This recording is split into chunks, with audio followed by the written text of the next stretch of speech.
کہانی شروع ہوتی ہے شہر ڈرانپور کی ایک تنگ و تاریک گلی سے، جہاں ایک بوسیدہ سا مکان تھا۔ مکان کے ایک کونے میں ایک دبلا پتلا بچہ اپنی ماں کی گود میں سر رکھے بھوک سے تڑپ رہا تھا۔ اس بچے کا نام تھا فیضان۔ فیضان کا باپ غریب ریڑھی بان تھا، جو ایک حادثے میں جان کی بازی ہار گیا تھا۔ ماں زلیخا بیمار اور کمزور تھی، روز گھر میں روٹی پکانے کے لیے آٹے کو ترستی اور پانی کے ساتھ بچوں کو بہلاتی۔ محلے کے لوگ بھی اتنے غریب تھے کہ کسی کے پاس کسی کا دکھ بانٹنے کا وقت نہ تھا۔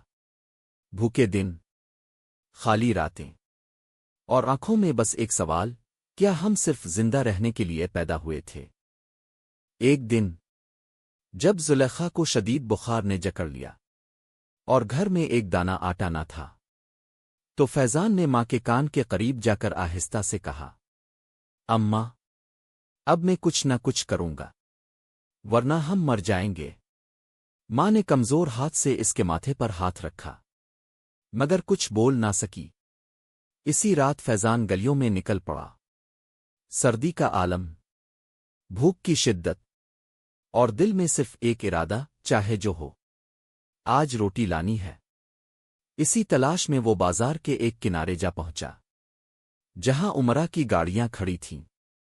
اس نے پہلی بار کسی کی جیب سے کچھ نکالا، کچھ روپے، جن سے اس نے ماں کے لیے دوائی اور خود کے لیے ایک سوکھی روٹی لی۔ یوں ایک نئی دنیا کے دروازے کھولے۔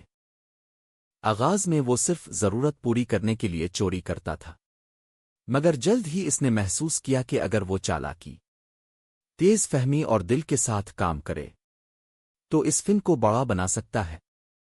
فیضان اب ایک ماہر چور بن چکا تھا، مگر وہ دوسروں کی طرح نہ تھا۔ وہ صرف امیروں کو نشانہ بناتا اور اس مال سے محلے کے بھوکے بچوں کو کھانا کھلاتا، بیماروں کی دوائیاں خریدتا اور بیواؤں کو راشن پہنچاتا۔ رفتہ رفتہ لوگ جاننے لگے کہ ایک چھپے ہوئے ہاتھ سے ان کے گھر کے دروازے پر کھانے کے تھیلے آتے ہیں، دوائیاں ملتی ہیں، اور سردیوں میں رضائیاں، مگر کسی کو معلوم نہ تھا کہ یہ کون کرتا ہے۔ لوگ اسے اندھیرے کا فرشتہ کہنے لگے۔ فیضان کا کام اب اتنا بڑھ چکا تھا کہ شہر کی پولیس بھی حرکت میں آ گئی۔ ایک نامعلوم چور کے چرچے ہر طرف تھے، مگر کسی کے پاس کوئی سراغ نہ تھا۔ فیضان نے نہ کبھی اسلحہ اٹھایا، نہ کسی کو نقصان پہنچایا۔ وہ صرف خاموشی سے چوری کرتا اور خاموشی سے بانٹ دیتا۔ ایک رات جب وہ ایک بڑی حویلی سے نکل رہا تھا، تو ایک پولیس افسر نے اسے دیکھ لیا۔ تعاقب شروع ہوا، گلیاں، چھتیں اور دیواریں۔ فیضان ہواؤں کی طرح بھاگتا رہا، مگر قسمت نے ساتھ نہ دیا۔ وہ پکڑا گیا۔ پولیس تھانے میں جب اس سے پوچھا گیا کہ وہ کون ہے اور کیوں چوری کرتا ہے، تو اس نے کہا، میں چور ہوں، مگر مجرم نہیں۔ میں نے کبھی کسی غریب کو نہیں لوٹا۔ جو مال لیا، اس سے سینکڑوں پیٹ بھرے، زندگیاں بچائی، اور لاکھوں دعائیں ملے۔ پولیس والوں نے اس کے بارے میں تحقیق کی، اور معلوم ہوا کہ واقعی محلے میں اس کے نام کا کوئی ذکر نہیں، مگر جو کام ہو رہے تھے ان کا سرا اسی کی طرف جاتا ہے۔ سوشل میڈیا، اخبارات اور عوام میں ایک شور مچ گیا، یہ چور نہیں، مسیحا ہے۔ عدالت میں جب اس کا مقدمہ چلا تو جج بھی حیران تھا۔ اس کے خلاف کوئی ذاتی شکایت نہ تھی۔ عدالت نے نرم رویہ اپناتے ہوئے اسے 2 سال کی اصلاحی سزا دی، جس دوران اسے تعلیم، ہنر اور قانونی مدد دی گئی۔